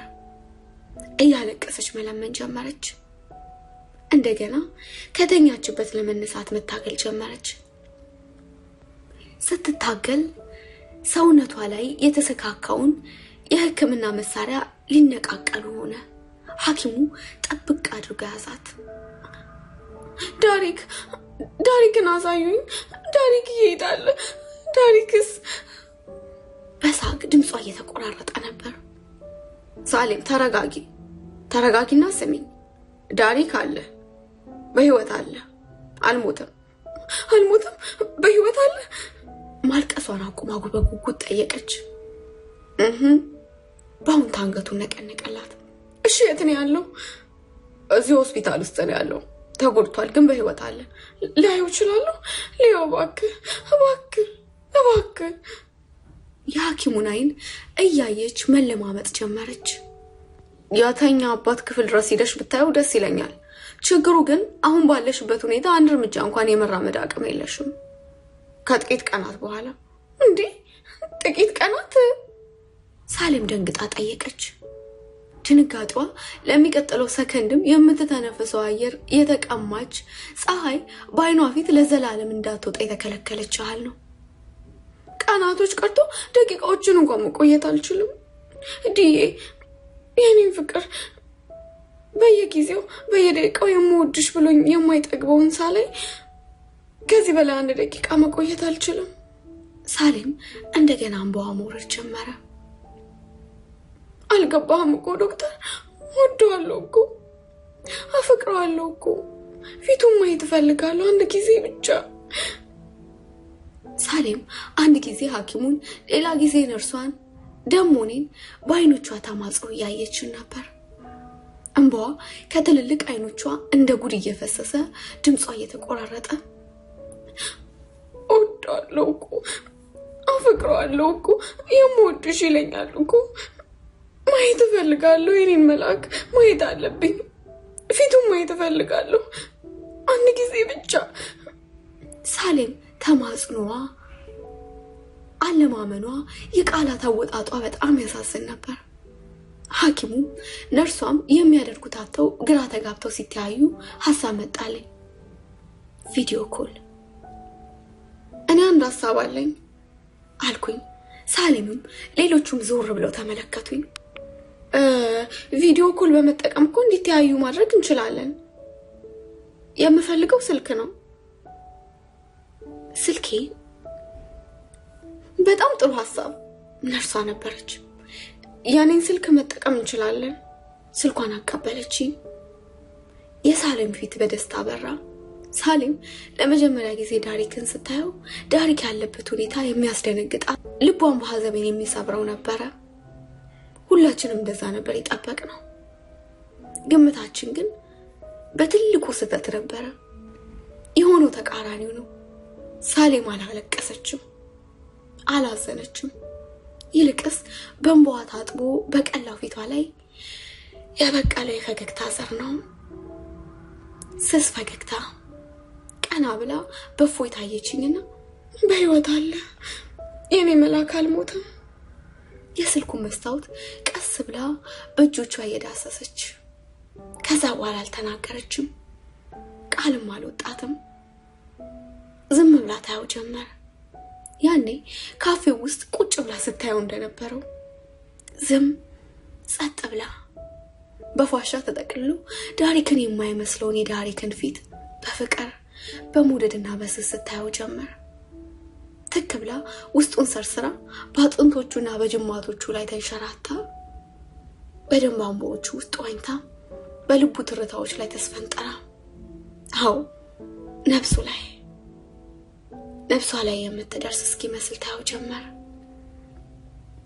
ስታየው ስስ ፈገግታዋ ከናፍርቶቿን አልፎ እየሰፋ ጉንጮቿን አይኗን እየሞላ ፊቷ ላይ ፈሰሰ። እርጋታዋ መጣ። ጸጥታዋስ ፈገግታዋ ከናፍርቷን አልፎ እየሰፋ ጉንጮቿን አይኖቿን እየሞላ ፊቷ ላይ ፈሰሰ። እርጋታዋ ተመልሶ መጣ። ሳሌም ተመልሳ ሳሌምን ሆነች። በሳሌም ፊት ላይ የሚታየው ያስስ ፈገግታ ዋጋው የማይገመት የከበረ የፍቅር ብርሃን ነው። ስስ ፈገግታዋ ውብ ነው። በጸደይ ወቅት በሰፊ ሜዳ ላይ በብዛት አንድ ላይ ከፈነዱ እንቡጥ አበባዎች የበለጠ ቆንጆና ነበረው። ውብ ነው፣ ያምራል። ስለ ፈገግታዋ ብሩህነት ነው ማወራው። ፈገግታዋ ከሳሌም እንባ በኋላ ብቅ ሲልና እየሰፋ ሲሄድ ከድቅድቅ የክረምት ጨለማ ላይ የማለዳ ፀሐይ ብሩህ ሆና ብቅ ስትልና ብርሃኗ እየጨመረ ሲሄድ ያህል ነው። ስስ ፈገግታዋ የእውነት ነው፣ ህይወት አለው። የቀለማት መስመር ክንፎቹ ያማረ ቢራቢሮ ከታሰረበት ቅርፊቱን ተላቆ ነፃ ሲወጣ ብርሃን ሲዘራበት ህይወት ሲሰጠው ሲበር በቃ እንደዛ ነው የምትመስለው። ይህንንም ለማየት ደግሞ የሳሌምን ስስ ፈገግታ ማየት ይበቃል። የኔ መልአክ፣ የኔ ቆንጆ፣ የልቤ ግማሽ ዳሪክ፣ ዛሬ መስከረም 15 ሲሆን ቀኑ ደግሞ ቅዳሜ ነው። ከተማ ውስጥ የሚገኝ የህሙማን እንክብካቤ ማዕከል ነው። ስትነቃ አጠገብ ከሌለው አትደንግጥ፣ እኔ በፍጥነት እመጣልሃለሁ። ያንተ ብቻ ሳሌም። ይህ ጽሑፍ የሰፈረው ዳሪክ የተኛበት ክፍል ውስጥ ግድግዳ ላይ በተሰቀለው ትንሽ ነጭ ሰሌዳ ላይ ነው። በቀላሉ በዳስተር ወይም በእጅ ዳሰሳ መጥፋት የሚችል የተለያየ ቀለማት ባላቸው ማቀለሚያዎች መልእክቱ ተጽፏል። ሳሌም ይህንን መልእክት በየቀኑ በጥንቃቄ አስባ ትጽፈዋለች። መሽቶ ሲነጋ የወሩን ቀን ትቀይራለች፣ የሳምንቱን ቀን ታድሳለች። ሰሌዳው ላይ ማዕከል ውስጥ ያሉ ሰራተኞች ነርሶች ይህንን ሳሌምስ ቦርድ ወይንም የሳሌም ሰሌዳ ብለው ሰይመውታል። ይሄ የሳሌም መልእክት ብቻ የሚተላለፍበት የሳሌም የፍቅር ሰሌዳ ነው። ዳሪክ ከገባበት ሰመመን ሲወጣ አይኖቹን ሲከፍትና ሲነቃ ምናልባት ሳሌም አጠገቡ ከሌለች እንኳን እንዳይደነግጥ እንዳይሸበር ሰሌዳው ላይ የተጻፈውን መልእክት አይቶ እንዲረጋጋ በሳሌም ታስቦ የተዘጋጀ የሳሌም የፍቅር ቦርድ ነው። 7 ወራት አልፈዋል። ሳሌም በሆስፒታል ውስጥ ከነቃች በኋላና ዳሪክ በህይወት መኖሩን ካወቀችበት ጊዜ ጀምሮ ካደጋው ለማገገም የወሰደባት ጥቂት ሳምንታት ብቻ ነበረ። በአስደናቂ ፍጥነት ሙሉ በሙሉ ድና ተነሳች። ሳሌም ወር ባልሞላ ጊዜ ውስጥ ሙሉ በሙሉ ተነስታ ወደ ድሮ አካላዊ ማንነቷ ተመለሰች። ዳሪክ ግን ያው ነው። ካደጋው በኋላ ያለው ዳሪክ ነው። አሁንም አይኖቹ እንደተከደኑ ነው። በማሽን እርዳታ ይተነፍሳል። በሆዱ ላይ ባለ አነስተኛ ቀዳዳ በአነስተኛ ቱቦ በማሽን ምግብ ይሰጠዋል። ዳሪካውንም ጥልቅ ሰመመን ውስጥ ያንቀላፋል። ሆስፒታል ውስጥ ለ6 ሳምንታት ያህል ሲረዳ ከቆየ በኋላ አሁን ወደሚገኝበት ተመሳሳይ ታካሚዎች እርዳታና እንክብካቤ ወደሚያገኙበት ማዕከል ተዘዋወረ። 7 ወራት ዳሪካውንም ዝም ብሎ በሰላም ተኝቷል። 7 ወራቶች ለዳሪክ አልጋ ባልጋ አልነበሩም። 7 ወራት መኝታ፣ ሰመመንና እንቅልፍ ብቻ አልነበሩም። 3 ጊዜ በተለያዩ ኢንፌክሽኖች ሆስፒታል ገብቶ ታክሞ ወጥቷል። ባለፉት 7 ወራቶች በሁሉም ሁኔታዎች ውስጥ ሳሌም ሁሌም ከዳሪክ ጎን ናት። ሳይነጋ 24 ሰዓት አጠገቡ ነበረች። ምናልባት ወደ ቤት ከሄደች ልብስ ለመቀየርና ሻወር ለመውሰድ ነው። ዳሪክ በተኛበት አነስተኛ ክፍል ውስጥ ቀኑን ሙሉ አብራው ነች። ሌሊት ደግሞ ካልጋው አጠገብ አነስተኛ የምትታጠፍ አልጋ ዘርግታ ትተኛለች። ሁሉንም ነገር ትታ ጊዜዋን በሙሉ ለሙሉ ዳሪክን ለመንከባከብ ሰጥታ ነበር። በፀሐያማ ቀን ሳሌም ከዳሪክ ጋር ናት። በዝናባማው ሽንፍር ቀን ሳሌም ዳሪክ አጠገብ ናት። ሳሌም በትልልቅ ውብ አይኖቿ የተከደኑትን የዳሪክን አይኖች እያየች እንዳጥሩ ዙሪያውን ከባ አብራው ነበረች። ሳሌም ዳሪክን ለአፍታ መለየት አልቻለችም። ባለፉት ወራት እኔና ሳሌም ከመቀራረባችን የተነሳ እንደ እህታማማቾች ሆነናል። ባለን ጊዜ በሙሉ ከሳምንቱ አብዛኛውን ቀን ከሳሌምና ዳሪክ ጋር አሳልፋለሁ። ሁለቱን ከማየት የበለጠ ደስ የሚል ነገር ምን አለ? የሁለቱን ፍቅር ማየት በራሱ ህይወት ነው። ከዚህ በላይ ፍቅር የለም። ፍቅር የለም ትለኛለህ? መውደድ ሞተ ትይኛለሽ? እነዚህን ወጣቶች ማየት ግን፣ እነዚህን ልጆች መመልከት ግን ፍቅር ዛሬ መኖሩንና ህያውነቱን ማረጋገጫ ነው። ዳሪክን ለመንከባከብ ከሳሌም ጋር ብዙ ሌሊቶችን አሳልፌያለሁ። ሳሌም ሌሊት ስትተኛ አንድ አይኗን ብቻ ጨፍና ነው የምትተኛው። በቃ እንደዛ ለማለት ሁሉ ይቻላል። አንዳች ኮሽታ ከሰማች ዳሪክ የሚተነፍስበትን ማሽን ትንሽ ድምጽ ካወጣ፣ የነርሶች ኮቴ ከተሰማ ሳሌም ተነስታ ቁጭ ብላ የዳሪክን ነገር ታያለች። ፈጽሞ አይሆንላትም። ተናቃለች። እጅግ ማልዳ ተነስታ የዳሪክን እጆች ይዛ ጸልያለች። ቀኑን በሙሉ ለእግዚአብሔር አሳልፋ ትሰጣለች። በመቀጠል የመጀመሪያ ስራዋ የሳሌም ሰሌዳ ላይ የተጻፈውን ነገር አጥፍታ እንደገና አሳምራ መጻፍ ነው። ቀኑን ሰሌዳ ላይ ትቀይራለች። መልእክቱን በተለያዩ ቀለማት አሳምራ ትጽፋለች። ጥንቃቄዋ የሆነ ውስብስብ ጥበብን ወይንም ስዕልን የምትቀምር ነው የሚያስመስላት። አንድ ማለዳ በሰሌዳው ላይ በጥንቃቄ ስትጽፍ ገርሞኛታል። ሳሌሜ ትገርምኛለሽ እኮ አጻጻፍሽ፣ ጥንቃቄሽ። ፈገጋለች። አየሽ ሳዬ፣ የምን መልአክ የኔ ቆንጆ የሚነቃበት ጊዜ አይታወቅም። ምናልባት ምግብ ለማምጣት ወይም ደግሞ መጸዳጃ ቤት በሄድኩበት ቅጽበት ቢነቃስ?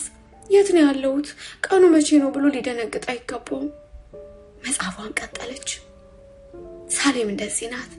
ለዳሪክ ያላት ሐሳብ ይሄን ያህል ነው።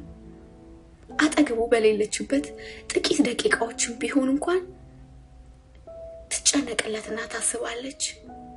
ብዙዎች እኮ እኔን ጨምሮ ይህ ልጅ እስከ መጨረሻው ላይነቃ ይችላል ብለን አምነን ሊሆን ይችላል። ለሳሌም ግን የዳሪክ ከዚህ ከገባበት ሰመመን መውጣት መንቃት ጥያቄ አይደለም። እንደሚነቃ ታምናለች። እንደሚነቃ አይታለች። እንደሚነቃም እርግጠኛ ነች። የፀሐይን መውጣትና መግባትን ያህል የዳሪክ መንቃት ለሳሌም የተረጋገጠ ሀቅ ነው። የሷ ጥያቄ መቼ ነው የሚነቃው የሚለው ነው። የማታውቀው ያ ዳሪክ አይኖቹን የሚከፍትበትን ዕለት ነው። የሳሌም ዝግጅትም ለዛች ዕለት ነው። ቦርዱ ላይ መጻፍ ያለባትን ከጻፈች በኋላ ሳሌም ዳሪክን ንጽህና መስጠት ትጀምራለች። ጸጉሩን ታበጥርለታለች። ፊቱንና ጥርሶቹን ታጸዳዳለች። ጥፍሩ መቆረጥ ካለበት በጥንቃቄ ትቆርጥለታለች። የመኝታና አንሶላ አልጋ ልብሱን ትቀይራለች። ወይም ደግሞ ነርሶቹ እንዲቀይሩለት ትጠይቃለች። ክፍል ውስጥ ያሉትን ጠረጴዛዎች ወንበሮች አጸዳድታ ታዘጋጃለች። የዳሪክ ክፍል ሁሌም ስንዱ ጽድት ያለና የተዋበ ነው። ይህን ሁሌ ለምን እንደምታደርግ ስጠይቃት መልሷ የኔ ፍቅር ሲነቃ ምስቅልቅል ያለ ቤት ውስጥ ራሱ ማግኘት የለበትም። ባጭሩ መልሷ ይሄ ነው። ሳሌም ለዳሪክ የሳምንቱን ቀናት መርሃ ግብር አውጥታለች። ሰኞ የፊልም ቀን ነው። ሳሌም ከዳሪክ ጋር ቁጭ ብላ እጁን ይዛ ፊልም ታያለች። ብዙ ጊዜ ሁለቱም የሚያዩት የፍቅር ፊልም ነው። ዲር ጆን፣ ዘ ኖትቡክ፣ ከቆዩትም ታይታኒክ እና ስሊፕለስ ኢን ሲያትል የሚሉትን ፊልሞች።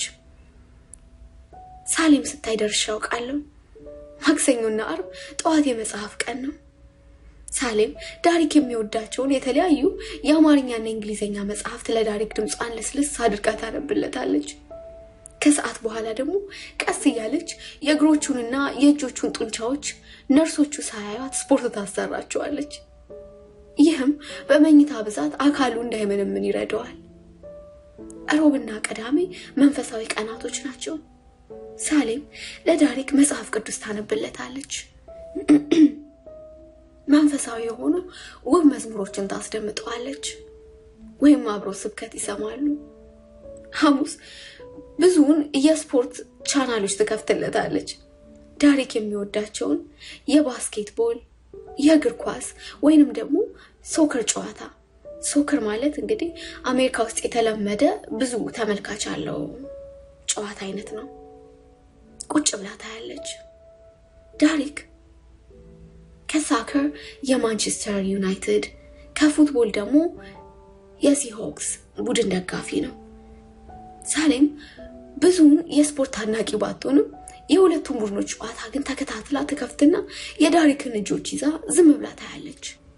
እሁድ በአብዛኛው የቤተሰብ ቀን ነው። ዳሪክን ለማየት የሚመጡ ወዳጆችና ቤተሰቦች፣ የሁለቱ ጓደኞች እንዲሁም ሌሎችን ሰዎች ሳሌም ተቀብላ ሲጫወቱ የሚውሉበት ቀን ነው። አንዳንድ ጊዜ ሳሌም የዚህ ዓለም ሰው አትመስለኝም። ለፍቅሯ ያላት መሰጠት፣ ለፍቅረኛዋ ዳሪክ ያላት ታማኝነት የዚህ የፍጥረታዊ ወይም የምድራዊ አይመስልም። በአንድ ዕለት ውስጥ 24 ሰዓታት፣ 1440 ደቂቃዎች፣ 86400 ሰከንዶች አሉ። እነዚህም ውስጥ ሁላ ልቧ ከዳሪክ ጋር ነው። ለኛ የሚያደክመው ቀን ለሳሌም ምንም አይደለም። ለዳሪክ ፈጽሞ ሳሌም አትደክም። ይልቅስ ፊቷ በደስታ ያበራል። ለዳሪክ ምንም ቢሆን ሳሌም አትሰለችው። ይልቅስ ትልልቅ አይኖቿ ሰላም ሰላም ይላሉ። ሐዘንና ድካም አይታይባትም። የሳሌም ትልቁ ምስጋና ደግሞ ዳሪክ ዛሬም አጠገቧ መኖሩ ነው። ዳሪክ ትንፋሽ መተንፈሱ፣ የልብ ምቱ መሰማቱ፣ በቃ በህይወት መኖሩ ብቻ የምስጋናዋ ምንጭ ነው። አንዳንዴ በማለዳ ተነስታ የዳሪክን እጆች ይዛ በጸጥታ ትጸልያለች። እንዲህ የምትል ይመስለኛል፣ አባቱ የተመስገን፣ ዛሬም ዳሪክ የኔ መልአክ አጠገቤ በህይወት አለ በማለዳ ትጸልያለች። ከዛም የሳሌም ሰሌዳ ላይ መጻፍ ትጀምራለች። ቀኗን ትጀምረዋለች። የኔ መልአክ፣ የኔ ብስክፋይ ዳሪክ፣ ዛሬ ጃንዋሪ 16 ሲሆን ቀኑ ደግሞ እሑድ ነው። ውብ ፀሐያማ ቀን ነው። የሳሌም ተስፋ ሊደበዝዝ እምነቷም ሊነቃነቅ ያለው ሁኔታ የተፈጠረው ግን በሰባተኛው ወር አጋማሽ ላይ ነበር። ስልኬ ነበረ። የዛን ቀን ስልኬ በማለዳ ሲጮህ በእንቅልፍና በመንቃት መካከሉን ያየሁት። ደብዘዝ ያለ ጨለማ ውስጥ የሳሌም ስም የስልኬ መስታወት ላይ ሲያበራየሁት ደንግጬ አነሳሁትና ሄሎ ሳይ፣ የኔ መልአክ ዳሪክ ያሙት ሆስፒታል ነው ያለ ነው። ዛሬ ልትመጪ ትችያለሽ? ልቤ በውስጤ ሲደነግጥ ይሰማኛል። ላለፉት ቀናት በራሴ ነገሮች ላይ አጥቼ ዳሪክን ለመጠየቅ አልሄድኩም ነበር። ወይ ምን ሆነ? ምን ተፈጠረ? ምን አገኘው? ጥያቄን በጥያቄ ላይ አከታተልኩባት። ትናንትና ትንሽ አሞት ሆስፒታል ነው ያደርነው። እሱም ክፉ አይደለም ብቻዬን ስለሆንኩኝ ነው ከቻልሽ ነይልኝ የሳሌም ድምጽ በድካም ወይም ከሐዘን ድክም እንዳለ ያስታውቃል እሺ በቃ መጣውሽ እመጣለሁ ስልኬን ዘጋውትና መዘገጃጀት ጀመርኩኝ ያ ቀን የጀመረው እንዲህ ነው አንድ ቀን ከእሑድ እስከ እሑድ ብቻ አይደለም አንድ ቀን መንጋትና መምሸት ብቻ አይደለም አንድ ቀን 24 ሰዓታት ብቻ አይደለም አንድ ቀን ለየት ያለ ነው ቀን ይዞት የሚመጣው ደስታ ሐዘን ተስፋ ድካም ብርታት ይሄ ከነዛ ቀናቶች አንዱ ነው ረጅም ቀን ነው ሆስፒታል ውስጥ ስንደርስ ሳሌምና ቀድሞኝ የደረሰው ታዲ ቁጭ ብሏል ዳሪክ እንዴት ነው ሁለቱንም ሰላምታ እየሰጠው ጠየቁኝ ደህና ነው አሁን የሆነ ምርመራ ይደረግለት ብለው ወስደውታል ሳሌም መለሰች ተገርሚኛለሽ እኮ ሰሊና ታዲ ወደ ሳሌም ዞሮ ነበር እውነቱን ብትናገሪ ሐቁን ብትጋፈጪ አይሻልም ማለት አልገባኝም የምኑን እውነት ሳሌም ጥያቄዋን በጥያቄ መለሰች ዳሪክ ትንሽ አይደለም ያመሙ ታሟል በጠና ህመም ላይ ነው እውነቱ ይሄ ነው ያለበት ሁኔታ ሳንሰው ይሄው ስንት ጣጣ እየበዛበት ስንት ጊዜ ነው ሆስፒታል እየተመላለሰ ያለው እስከ መቼ ድረስ ነው እውነታውን የምትክጂው እስከ መቼ እኔ ልጅ ታዲ ኮስተር ብሎ ሳሌም ላይ አፈጠጠባት ሳሌም አባቷን አተኩራ ያየች ለመልስ ስትዘጋጅ ከዳሪክ ሐኪሞች አንዷ መጣች ታዲን ማነጋገር እንደምትፈልግ ተናግራ ወደ ዶክተሩ ይዛው ሄደች እስከዚህ ድረስ የከፋ ነው እንዴ ህመሙ ሳሌም እሱ ዝም ብሎ ነው ባክሽ እነዚህ ሐኪሞች የማይሉት ነገር የለም እነሱን እየሰማ ነው ትናንትና ዛሬ በቃ ከነሱ ግርስር ነው ሳሌም ግድግዳው ላይ አይኗን ተክላ በሐሳብ ሄደች የሁለቱን ሁኔታ ሳይ የአባትና የልጅን ማለት ነው ትልቅ ክፍተት ሰፊ ልዩነት እየመጣ መሰለኝ ለደቂቃዎች ሁለታችንም ዝም ብለን ቁጭ አለን ከዛ ሳሌም መናገር ጀመረች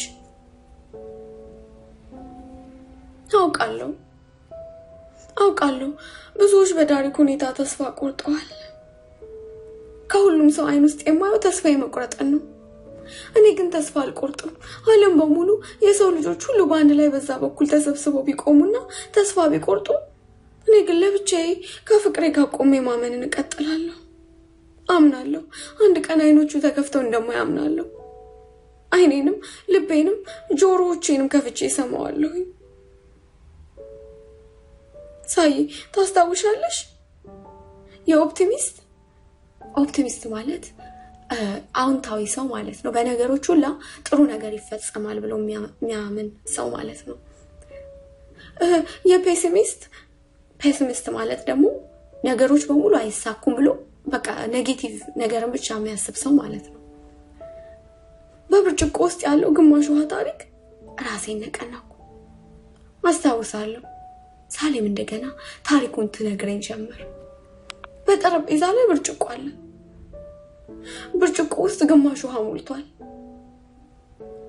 ኦፕቲሚስት የሆነው ሰው መልካሙን አየና ይሄ ብርጭቆ ግማሹ ድረስ ሙሉ ነው አለ ፔሲሚስቱ ሰው ግን ጉድለቱን አየና ይሄ ብርጭቆ ግማሹ ድረስ ጎደሎ ነው አለ ሁላችንም ይሄንን ታሪክ እዚህ ድረስ እናውቃለን እኔ ግን ከነዚህ ሰዎች በተጨማሪ የእምነት ሰው ቢመጣ ምን ሊል ይችላል ብርጭቆ ውስጥ ያለው ውሃ እንዴት ይመለከታል ብዬ አሰብኩኝ የእምነት ሰው ቢመጣ ያመነ ሰው ቢመጣ ያንን ብርጭቆና ውሃውን አያይም ይልቅስ የውሃውን ምንጭ ይመለከታል ያመነ ሰው እንዲህ ይላል የውሃው ምንጭ ስለማይቋረጥ የብርጭቆ ሞልቶ ይትረፈረፋል ሳሌም ፈገግ ብላ ቀጠለች ስለዚህ እኔ አባባሉን እንዲያስተካክልኩት An optimist say the glass is half full አውንታዊው ሰው የብርጭቆ ግማሽ ድረስ ሙሉ ነው ይላል A pessimist say the glass is half empty አሉታዊው ሰው ደግሞ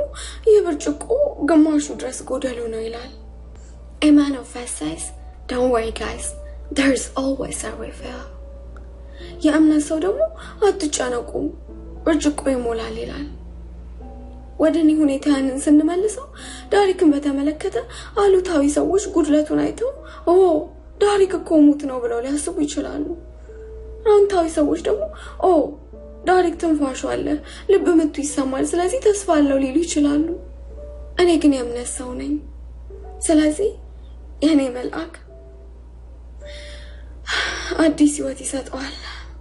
ሲነቃ፣ ሲነሳ፣ ሲራመድ፣ ሲያወራኝ፣ እጄን አጥብቆ ይዞኝ ሲጓዝ፣ የምወድሽ ሲለኝ አይኔን እያየ ያለ ማቋረጥ ሲስቅ፣ ዳሪክዬን ሳገባው አብረን በአንድ ቤት ስንኖር፣ ስንደሰት፣ ስንጣላ፣ እንደ ልጆች ስንሯሯጥ፣ የመጀመሪያ ልጅ ስንወልድ፣ ደግሞ አብረን ስንጸልይ፣ አብሮ እድሜያችን ሲጨልም፣ የመጀመሪያውን ሽበት ጥቅጥቅ ያለው ጸጉሩ ላይ ሲወጣ፣ የኔ ፍቅር አረጅው እኮ ስለው፣ ወገባችን ሲጎብጥ፣ ተደጋግፈን የቤታችንን ደረጃ ስንወጣና ስንወርድ፣ ይሄ ሁሉ ይታየኛል፣ አምናለሁ።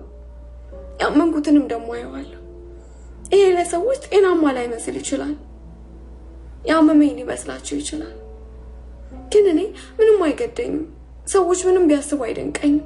እኔ አማኝ ነኝ እንጂ ታማሚ አይደለሁም። በፍቅር አምናለሁ። ይህ ማመን እንጂ መታመም አይደለም የምለው ግን ትንሽም ቢሆን ገብተሻል ሳይ? አዎ በደንብ ይገባኛል የኔ ቆንጆ።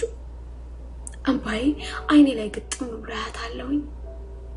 የታመምኩኝ ይመስልሻል ሳይ? አይመስለኝም ሳለሜ፣ በፍጹም እንደዛ አላስብም። ስም ብላ ብታወራኝ ብትቀጥልልኝ ደስ ባለኝ ነበር። ታዴና ሐኪሙ መተው ሳሌምን መነጋገር እንደሚፈልጉ ነገሩኝ። እሺ ነይ ሳይ እንሂድ። ተከትያት ሄድኩኝ። አንዲት ትንሽ ቢሮ ውስጥ ገብተን ሶስታችንም ተቀመጥን። ወንበር ስላልነበረን ቆምኩኝ። ክፍሉ ለጥቂት ሰከንዶች በጸጥታ ተዋጠ። ቀጥሎ ሐኪሙ መናገር ጀመረ። እንግዲህ ከብዙ ጊዜ ጀምሮ ከሚስተር ኃይሉ ታዴን መሆኑ ነው። እዚህ ሀገር እንግዲህ የሰው ስም ሲጠራ ያው በአያቱ ስለሚጠራ ነው። በዳሪክ የጤና ሁኔታ ስንነጋገር ነበር። የዳሪክ የጤና ሁኔታ እጅግ የባሰ አሳሳቢ ደረጃ ላይ ደርሷል። ኮማ ውስጥ እንዳለ በማሽኖች እርዳታ እየኖረ እንዳለ የታወቀ ነው። አሁን ደግሞ ከደረሰበት አደጋ ጋር የተለያዩ ነገሮችም ተጨማምረውበት ኢንፌክሽኖች እየተነሱበት ነው። በዚህ ምክንያት ሁለቱም ኩላሊቶቹ በከፍተኛ ሁኔታ ተጎድተዋል። አሁን ዲያሊሲስ ያስፈልገዋል። በእርግጥ እስከ መጨረሻው ዲያሊሲስ ሊያስፈልገውም ይችላል። ታዲያ ምን ችግር አለው? የሚያስፈልገው ነገር ይደረግለታል። ሳሌም ነበረች። ዲያሊሲስ ምን ማለት እንደሆነ ታውቂያለሽ? ሐኪሙ አቋረጣት። አላውቅም። ሐኪሙ አጠር አድርጎ ኩላሊቶቹ ለተጎዳ ወይም ለማይሰራ ሰው በማሽኖች ደሙ እንደሚያጠራላት አስረዳትና ቀጠለ። ጥያቄው ግን የዚህ ልጅ እንደገና ሌላ መስመር ሰውነቱ ውስጥ መክተት አለብን ወይ? በሌላ ማሽንስ የሰውነቱን ስራ መስራት አለብን ወይ የሚለው ነው። ስቃዩ እጅግ አልበዛበትም? ማለቴ ከአደጋው በኋላ እንኳን ስንት ጊዜ ለሕክምናኛ ጋር እንደተመላለሰ መቼም ታስታውሱታላችሁ። ህይወቱን ለማቆየት ብለን ብዙ ስቃይ አንጨምርበትም። እነዚህንና የመሳሰሉትን ጥያቄዎች ከህግ ተወካዩ ጋርና ከኃይሉ ጋር ተነጋግረንበታል። ምናልባት ይሄ ልጅ በሰላም ከህመሙ ከስቃዩ እንዲለይ ብናደርገው እናም እንዲሄድ ብናደርግ የሚለውን ሐሳብ አንስተን ጊዜ ወስደን ተወያይተናል። እናም ስምምነት ላይ ደርሰናል። አሁን እዚህ ያለ ነው ያንቺን ውሳኔ ለመናገርና በአካልም በስነ ልቦናም ዝግጁ እስክትሆኚ ድረስ ለመጠበቅ ነው። ትክክል ነኝ አይደል? ወደ ታዴ ዞረና ጠየቀ። ታዴ ራሱን በአሁንታ ነቅንቆ አቀርቅሮ ዝም አለ። ዱብዳ ነው። እኔ በድንጋጤ ሰውነቴን ዘፈሰፍ ነበረ። ሳሌምን አየኋት። በፊቷ ላይ ምንም አይነበብም። በሰላም እንዲሄድ ማለት? ተረጋግታ ጠየቀች። ሐኪሙ መናገሩን ቀጠለ። እውነታውን ካየነው ዳሪክ እየተነፈሰበት ያለው ነገር ሙሉ በሙሉ የማሽን እርዳታ ነው። ማሽኖችን ካቆምናቸው ዳሪክ በሰላም ከዚህ ዓለም መሄድ ይችላል። የሚጠበቀው ከሚወዱት ሰዎች በሰላም ሂድ የሚል ፍቃድ ብቻ ነው። በሰላም ሂድ ማለት ለኛ በህይወት ላለነው ከባድ ውሳኔ ነው። ግን ደግሞ እንደ ዳሪክ ላሉ ታማሚዎች እረፍት ሊሆን ይችላል። መጀመሪያ የሰማሁትን ማመን አልቻልኩም። በሰላም ሂድ ሁለት ቃላቶች እንዴት ቀላል ሁለት ቃላቶች ናቸው። ይህ ሐኪምስ እንዴት ቀለል አድርጎ ነው የሚያወራቸው። በሰላም ሂድ ማለት እኮ ይሙት ማለት ነው። በአይምሮዬ ቃላቶች ይመላለሱ ጀመር። በሰላም ሂድ፣ በሰላም ሂድ፣ በሰላም ሂድ። አሁንም እንደገና ሳሌምን አየኋት። ሳሌም ቃላት አልወጣትም። ይልቅስ ሐኪሙን ደግሞ አባቷን እንደገና ቀጣል አድርጋ ደግሞ ሐኪሙን በርጋታ ታያቸዋለች። በእነዛ ትልልቅ አይኖቿ አየቻቸው። የሳሌም አስተያየቷ የሶስትዮሽ ቃላት ውጤት ነው። ኃይል፣ ከፍታና እርጋታ። አስተያየቷ ኃያል ነው። የሆነ ምቅ ኃይል አለው። አስተያየቷ ከፍ ያለ ነው። የሆነ ከፍ ላይ ያለ ነው የሚመስለው። በንቀት የምታያቸው ነው የምትመስለው። አስተያየቷ ጸጥ ያለ ነው። እንደ ሰላማዊ ውቅያኖስ ውሃ እርግት ያለ። እዛ ውሃ ውስጥ ግን ሊፈነዳ ያለ ግዙፍ የሱናሚ ተራራ ያለ ይመስላል። ባንዴው የሳሌም ፊት ተቀይሮ መለስ ያለች መሰለኝ። ንዴቷ ከፊቷ ላይ ጠፋ። ምናልባትም የራሷን ሐሳብ ከነሱ ጋር ልትስማማ ይሆን እንዴ? በሚሆነው ሁኔታ ሁላ መደንበርና መደንገጥ ጀመርኩኝ። ረጋ ብላ አባቷን ትመለከተው ጀመር። ብዙ እንደደከማት ብዙ እንደለፋችለት ባቅም ውሳኔዋ ይሄ እንደሚሆን ግን ተጠራጥሬው አላቅም ነበር። ልቤ ለሷም ለምስኪኑ ዳሪክም በፍርሃት ይርበደበድላቸው ያዘ። ሁላችንም እኔ ሐኪሙም ታዴም ከሳሌም አፍ የሚወጣውን ቃል ለመስማት በጉጉት እየጠበቀን ነው። እሷም እንደነሱ ሞትን ትፈርድበት ይሆን? መልሱን እሷና የሷን አይመሮ በላይ ሆኖ የሚገዛው ፈጣሪ ብቻ ያውቃሉ። ለጊዜው ግን ምንም አላለችም ካስተያየቷ መለወጥ በቀር።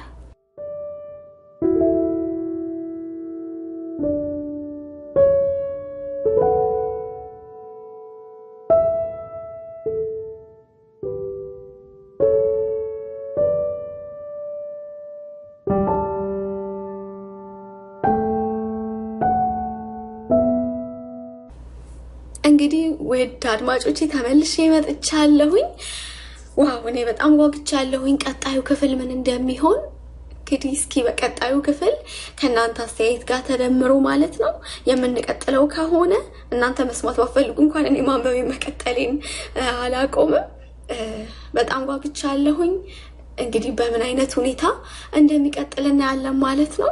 ከሳሌም ጥንካሬን ብርታትን ብዙ ነገርን እንደተማራችሁባት ተስፋ አደርጋለሁኝ። ክፍል 1 የፍቅር እርግቦች ይሄንን ይመስል ነበር።